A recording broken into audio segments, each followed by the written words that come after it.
Instrumental music can still make you feel just as much, even without the vocals. What's up, guys? Welcome back to Lone University. Today, I'm finally taking your request for the band Asterism from Japan. I've done reactions to BAND-MAID, LOVEBITES, Gacharic Spin, and I keep seeing in the comments I have to check out Asterism, specifically the song Church and the live in the studio version. Church is from their 2021 release. That one, I don't know how to pronounce it, GUERNICA+a, someone enlighten me. I'm reading this as a young, three-piece instrumental heavy metal trio. I have no idea what to expect, but you guys are always on fire recommending me great stuff, especially from Japan, so I'm excited to jump into this. Let's do it. Asterism Church, live in the studio.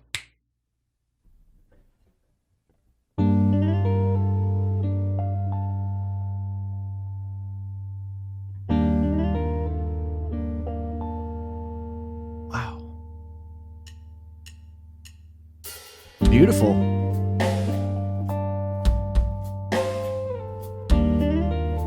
Going from G minor to E flat.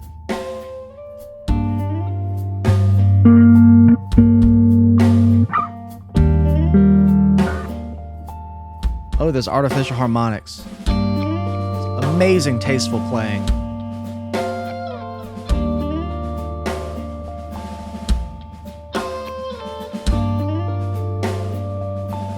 Love this 2-chord vamp so far.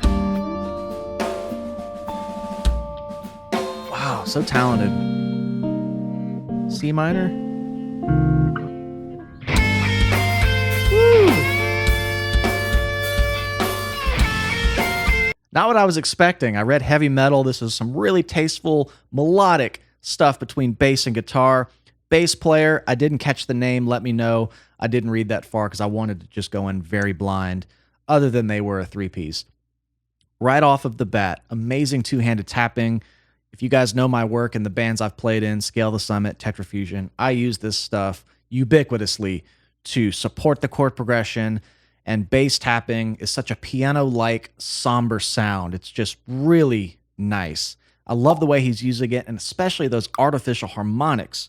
But before I get to that, he's doing the two-hand tapping progression going between two different chords. Sounds like we're in G minor.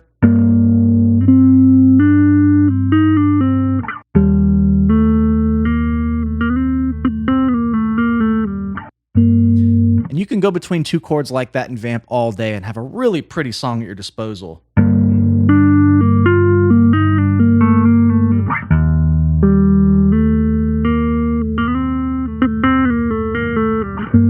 I love that. And those artificial harmonics, this is kind of something Jaco Pastorius, I don't know if he coined it or if he was just popularizing it in his entire trajectory, but you know, harmonic is basically finding a point between the nut and the bridge and doing this. You can let it ring with no hands.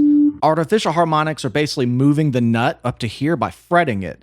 So now instead of doing this two-finger motion where you have to touch a string over the fret to get its harmonic point, the resonance, you know, it's very mathematical where these zones are. I can now fret a note and kind of, or I can fret a note up here, I suppose, and do it up here.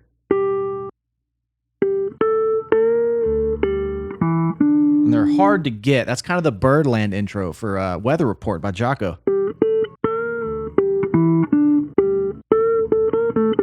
And he's doing them really high up here. You have to be really precise where those are. Not to take up too much time on that, but I love the way he's kind of just sprinkling those artificial harmonics on top of an already beautiful progression. I love the guitar lead coming in, really adding some melody. I'm going to go back and get into that section. This is great so far. The sound of that.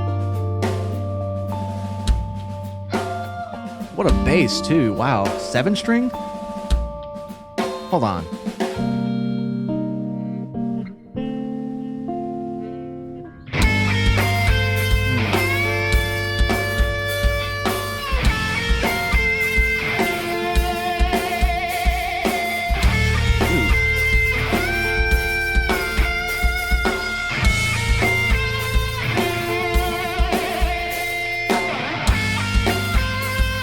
Yeah, 7 strings. Wow.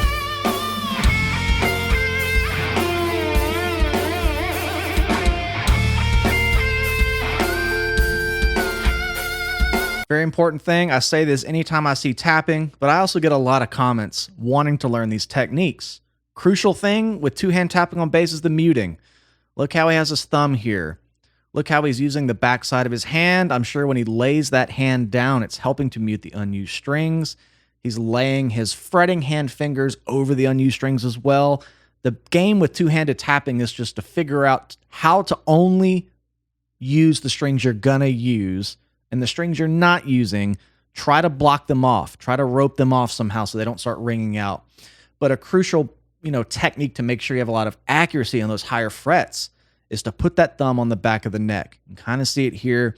And as I always say, it's just like a train on a train track. You're just kind of moving that thumb along back here. That's your fulcrum point. Because if you don't have a fulcrum point here, then you're just kind of aiming with your shoulder, which is very inaccurate. So you'll notice all bass players who are doing this to a high degree of proficiency are usually mounting their thumb here for some extra accuracy. Tasty lead. Love that low detune note.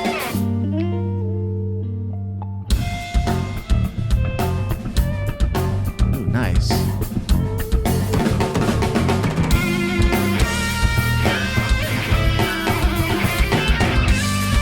Okay.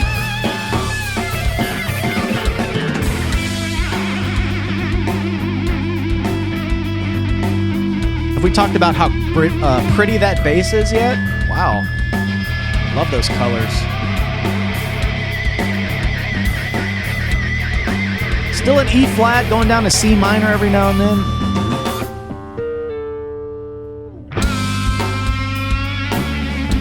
Ooh.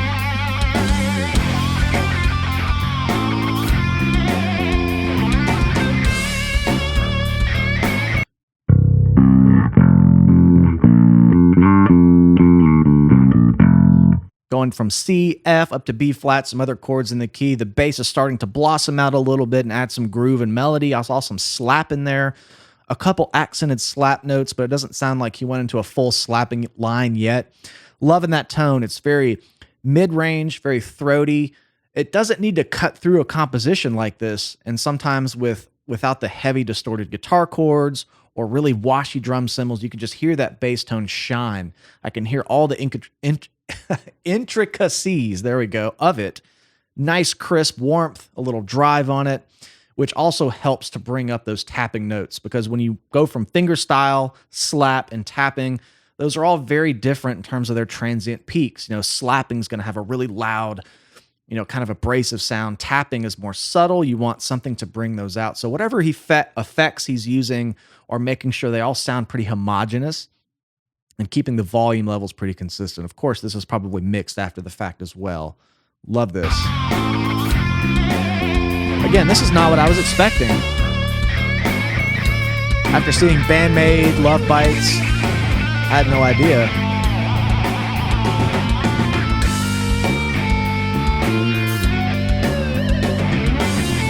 Nice movement in the bass line.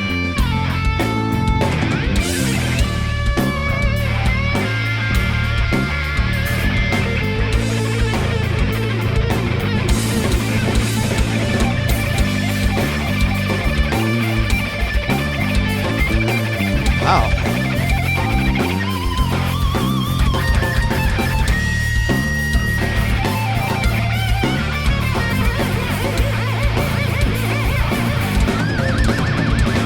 Yeah.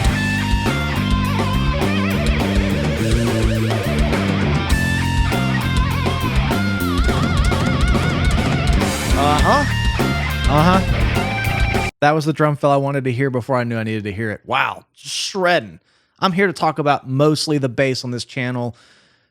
Incredible playing, great chops. I'm really attracted to the bends, the vibrato. They're just really perfectly in time, well done. Drummer's great. I kind of love the practice room vibe of this as well. And it kind of has that stripped down feel being a trio. But this is a great environment for this. Talking about the bass line, I love the addition of more movement. Great way to link together those chord progressions.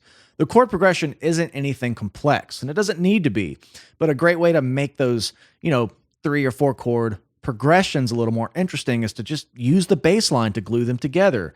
You know, it sounds like we're going from G minor to E flat to C minor to F to B flat. We're kind of hovering in there.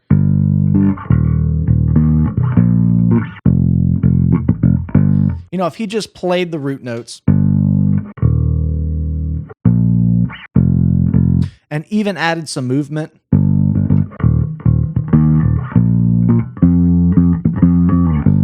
it gives it a little more pep in the step, right? But the way he's going up into those upper notes past the octave and just giving it a little melodic character is something that resonates with me so much playing in the bands I did. It's like, how can I take a chord progression and just link it together in the way that's very pleasing to the ear? It kind of foreshadows the next chord, but it does it with some notes that just put a little weight into the next chord. And he's kind of going up like this.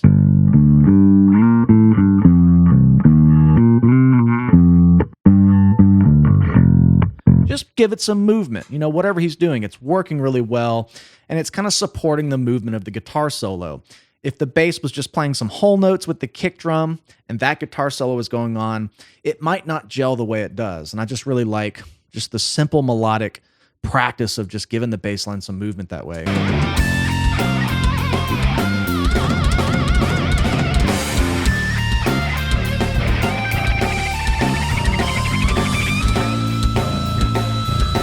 Hitting that low note in there too, it's really good. Ooh, that chord.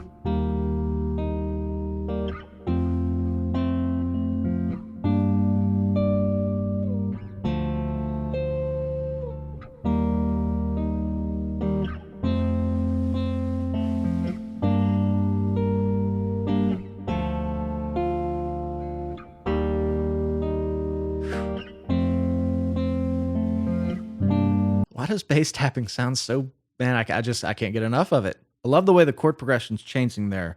Kind of, let's see.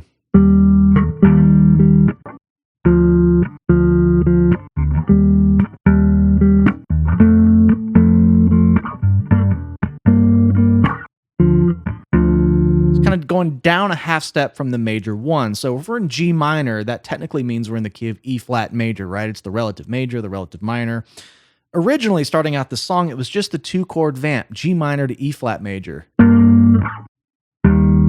we're changing it, I guess, for this outro. It's very subtle stuff that can just reprise the intro, what you're familiar with hearing, and just give it a different emotion. Adding that D minor below the 1, I guess that would be the 7. Yeah, so he's putting that D minor below it. Going to the 2.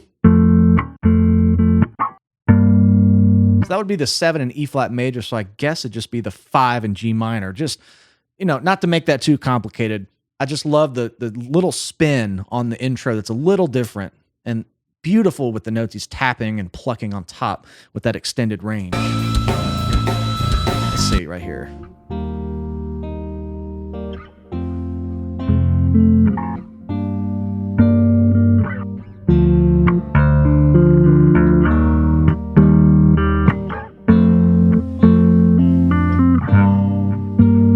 Play along, it's great.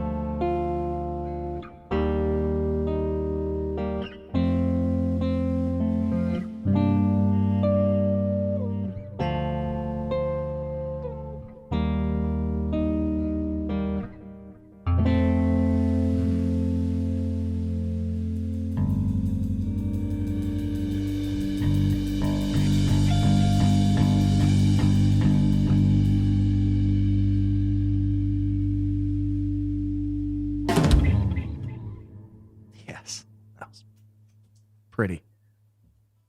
As I said earlier, not what I was expecting. I was expecting some just rockin' heavy metal stuff. That's what I read. It says Asterism is a 3-piece heavy metal band from Japan, consisting of 3 members.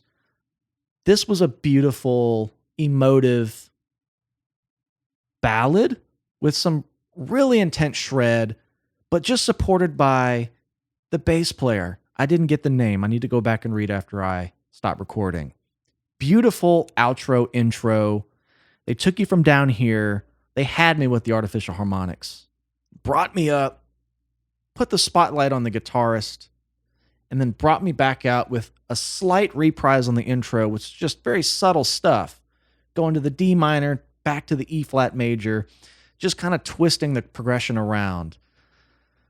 Really beautiful. I want to look into more. I love the open melodic stuff like this. I can just really get my head around it. Nothing was too undigestible. Nothing was too intense.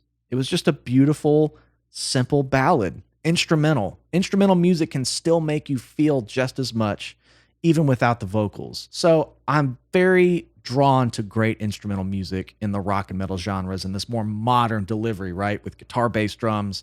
Well done. Asterism, Church live in the studio. Had a lot of fun. I appreciate you guys watching. Let me know what else I should check out. Make sure you're subscribed. Cheers, and I'll see you next time.